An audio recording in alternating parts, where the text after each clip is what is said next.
안녕하세요. 36살의 평범한 남자입니다. 아니, 사실 평범하다 보는 제 입으로 말하기 조금 부끄러울 만큼 외모나 능력이나 평균 이하의 남자입니다. 36살이 될 때까지 번듯한 직장도 잡지 못해 도시 외곽에 있는 아주 작은 회사를 다니며 외모도 누가 봤을 때 첫인상이 좋다는 소리를 들어본 적이 없었을 만큼 못난 사람입니다. 능력도 외모도 안 되지만 가정 환경도 좋지 못해서 고등학생 때 부모님은 이혼을 하셨고 어머니 밑에서 홀로 자랐습니다. 당연히 어머니가 혼자 가게를 책임지시다 보니 엄든 살림에 갖고 싶은 거 하고 싶은 거 모두 일찌감치 포기하고 사는 삶에 익숙해져 버려서 성격도 어둡고 항상 의기소침해져 있습니다. 객관적으로 제가 제 자신을 바라보았을 때 평생 지저분하고 바닥 같은 삶을 살게 될 거라 생각했는데 우연히 지금의 아내를 만나게 되었습니다. 34살까지 연애라고는 상상도 못할 그럴 제가 거래처 여직원과 인연이 닿아 결혼까지 하게 되었습니다. 저보다 3살 어렸던 그녀는 저보다 훨씬 좋은 직장을 다니면서 1년에 해외여행을 몇 번씩이나 다닐 정도로 삶의 여유가 있어 보였고 대화를 할 때 그녀의 모습을 보자면 정말 살면서 구김살 하나 없이 자란 것처럼 너무 당차고 밝은 성격의 사람이었습니다. 물론 제가 아내를 마음에 담아두고 있었지만 차마 고백하는 것조차 아내에게 신뢰가 될까봐 몇 개월을 짝사랑만 하다 우연한 계기로 연애까지 이어지게 되었습니다. 처음인 연애였고 제가 오랫동안 짝사랑하던 그녀와 하는 연애라 정말 서투르지만 온 정성을 다해서 아내를 사랑했습니다.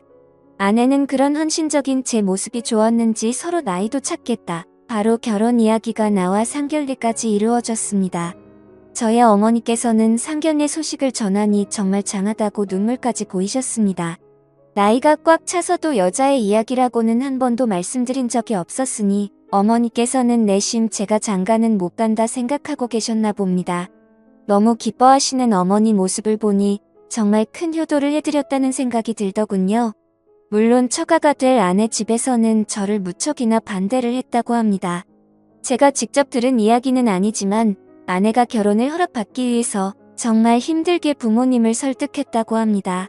어찌어찌 설득을 시켜서 상견례 자리까지 모시고는 왔는데 자리에서 저와 저의 어머니를 한번 쓱 굴어보시고는 식사만 하시고 자리를 훌쩍 드시더라고요.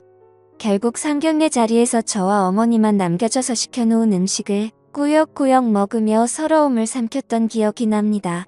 마지못해 허락한 결혼이라 결혼식장에서는 처가집 식구들도 오지 않았습니다. 아내 직장 동료들과 친구들만 있는 작은 식당을 빌려 스몰 웨딩으로 결혼식을 치렀습니다. 서럽기도 했지만 그래도 이런 아내를 얻을 수 있다는 것에 감사했습니다. 정말 잘 살겠다고 다짐을 하고 신혼생활을 시작했는데 아내는 그때가 너무 큰 상처였나 봅니다. 모두가 반대하는 결혼이지만 아내는 저에 대한 확신으로 결혼은 밀어붙였고 결혼식까지 숨가쁘게 달려오다가 결혼식이 끝나고 나니 아내는 맥이 탁 풀린 것처럼 많이 꿈을 꾸다가 그제야 정신을 차린 사람처럼 저와의 결혼을 후회하기 시작했습니다. 행복해야 할 신혼생활인데 퇴근하고 집에 돌아오면 아내는 맨날 술을 마시고 있었습니다. 그러다 취해서 잠이 들고 주말이면 항상 처지한테 전화를 걸어 부모님 가슴에 못을 박은 것 같아 너무 미안하고 이 결혼이 후회스럽다고 하소연을 했습니다. 건너방에서 몰래 한다고 하는 통화였지만 방음도 제대로 되지 않는 집이다 보니 통화 내역이 다 들렸고 그런 아내의 하소연을 듣고 있다 보면 마음이 정말 착잡했습니다. 그래도 저는 아내에게 불편한 감정을 표현할 수 없었습니다. 제가 아내에게 조금이라도 불편한 감정을 드러내면 아내는 옳다구나 이혼 이야기를 꺼낼 것만 같았고 저는 아내를 놓치기 싫어 아내가 어떤 행동을 하더라도 묵묵히 받아주었습니다. 하지만 아내의 투정을 모두 받아주면서부터 저에 대한 아내의 행동이 조금씩 아랫사람을 부리는 것 같이 바뀌어 갔습니다. 오빠 여보란 말 대신에 어느샌가부터 아내에게 저는 호칭이 야로 바뀌었습니다. 같이 TV를 볼 때도 야, 너 TV 그만 보고 알바나 찾아봐 등의 말을 하고 집꼬리만한 월급 가져오면서 TV를 보고 웃음이 나오니 주말이든 새벽이든 알바나 구해 TV 그만 보고 등의 발언을 듣게 되었습니다. 같이 밥을 먹을 때도 남편이 돈을 못 벌어오니까 이런 거지 같은 반찬만 먹어야 어쩌다 내가 너랑 결혼을 해서 등의 말을 아주 쉽게 내뱉었습니다. 아내가 내뱉는 말 하나하나가 그나마 얼마 없는 자존심까지 다 깔아뭉개서 괜시리 옥상에 홀로 올라가 많이 울었습니다. 그래도 이런 못난 나랑 결혼을 해서 아내가 불행해진 거니 어떻게든 행복하게 만들어주고 싶었습니다. 하지만 그런 제게 이 사람과 이혼을 해야겠다라고 생각한 일이 생겼습니다. 그날은 결혼하고 처음 만난 명절이었습니다. 조심스럽게 아내에게 오늘 추석이니 같이 어머님께 찾아뵙는 게 어떠냐는 말을 꺼냈을 때 아내는 엄청 화를 내면서 자기는 안 갈 테니 저보고 혼자 다녀오라고 하더군요. 결혼하면서 쥐뿔 하나 보태준 것도 없는데 명절에 왜 내가 찾아가야 돼? 보고 싶으면 어머니 보고 우리 집으로 오라 그래. 그게 싫으면 너 혼자 너네 집에 다녀오던가. 결국 그날 저는 혼자 어머니를 찾아뵙고 아내가 아파서 오지 못했다고 말씀을 드렸습니다. 추석이니 며느리 온다고 잔뜩 음식을 해놓고 기다리시는 모습이 너무 마음이 아팠습니다. 그래도 며느리가 아프다는 말에 집을 나서는 제 손에 한약이며 준비해둔 음식을 바리바리 싸서 들려주시더군요. 그렇게 집에 돌아오니 아내는 또 술을 마시고 있었습니다. 제가 양손에 뭘 가득 들고 서 있으니 아내가 손에 들고 있는 게 뭐냐고 물어봐서 어머니가 자기 아프다고 약이랑 음식을 싸주셨다고 이야기를 했습니다. 그 이야기를 듣더니 비틀비틀 일어나서 제 손에 들려있는 봉지를 뺏고는 싱크대에 다 버리기 시작하는 게 아니겠습니까?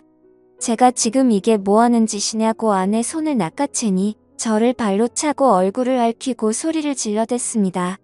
야, 너 이 새끼 이제 하다하다 마누라를 때리냐? 쓰레기 자식아, 나 손목 빨개진 거 안 보여? 어디 내 몸에 손을 대? 그리고 네가 가져온 거 누가 이딴 거 가져오래?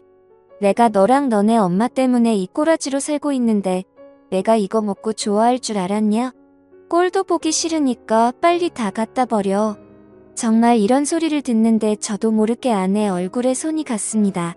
진짜 저도 모르게 뺨을 쳤는데 저도 모르게 그런 거라 너무 놀랐습니다. 아내는 바닥에 쓰러져서 온 빌라 사람들이 다 들릴 정도로 비명에 가까운 소리를 지르고 있었고 곧바로 전화기를 들어 경찰서에 신고를 하더군요. 남편이 지금 자기를 죽이려고 한다고 빨려와서 살려달라고 신고를 하는데 그 순간 저도 잠에서 깨어나 이제 정신을 차린 사람처럼 아내를 똑바로 볼 수 있었습니다. 이제껏 자기를 깔아뭉기고 무시하고 심지어 저희 어머니까지 모욕하는 여자와 어떻게 결혼 생활을 이어나갈 수 있을까요? 이미 아내는 저를 남편으로 생각하지 않는데 제가 더 노력한다고 해도 바뀌지 않을 상황이라 깨달으니 차라리 마음이 홀가분해졌습니다. 이전까지는 이혼이라는 말이 나올까봐 무서웠는데 차라리 이혼을 생각하니 마음이 더 편해지고 아내에게 당당하게 말할 수 있을 것 같았습니다. 그 자리에서 경찰이 오길 기다리며 아내에게 이혼 이야기를 꺼냈습니다. 여보, 이제껏 모자란 나 때문에 많이 마음고생하고 나 때문에 정말 많이 포기한 거 다 알아. 나도 그래서 항상 여보한테 미안한 마음을 가지고 있었는데 오히려 이런 내 모습 때문에 우리 결혼 생활이 너무 일방적인 관계가 되어버린 것 같아. 나 때문에 힘들어하는 자기 모습 보는 것도 힘들고 힘들어하는 자기 감정을 일방적으로 받아줘야만 하는 나도 힘들어. 이제 우리 그만하자. 담담하게 아내에게 이혼을 이야기했습니다. 이야기를 듣고 어떤 일인지 아내는 몹시 심란하고 불안해하더군요. 한참을 그렇게 불안해하다가 곧이어 경찰이 오니 아내는 맞은 사실이 없고 홧김에 전화를 한 거다 번거롭게 해드려 죄송하다며 경찰들을 돌려보냈습니다. 이 상황이 이해가 되지 않는 저에게 아내는 제게 매달리며 이혼은 이야기하지 말아달라고 사정을 하네요. 다 버리고 제게 왔는데 네가 날 버리면 어떡하냐며 이혼하면 죽어버릴 거라고 이야기를 하는데 저는 그런 아내의 모습이 순간 소름 끼쳤습니다. 이런 말을 해도 될지는 모르겠지만 아내가 그 순간 미친 사람처럼 보여 한시라도 빨리 이혼을 해야겠다 생각이 들었습니다. 지금은 이혼 소송을 진행 중입니다. 합의가 도저히 되지 않고 횡설수설하는 아내 때문에 소송을 진행 중에 있고 그동안 제게 했던 폭언과 폭행으로 인해 상해에 관한 증거들을 모으고 있습니다. 아내에게 연락이 와 듣기로는 아내의 집과도 연이 끊겨서 못 오고 못하고 지금은 친구 집에서 지내고 있다는 소식을 들었습니다. 정말 한때는 목숨이라도 바칠 수 있을 것처럼 사랑했던 사람이었는데 어디서부터 잘못된 건지 모르겠습니다.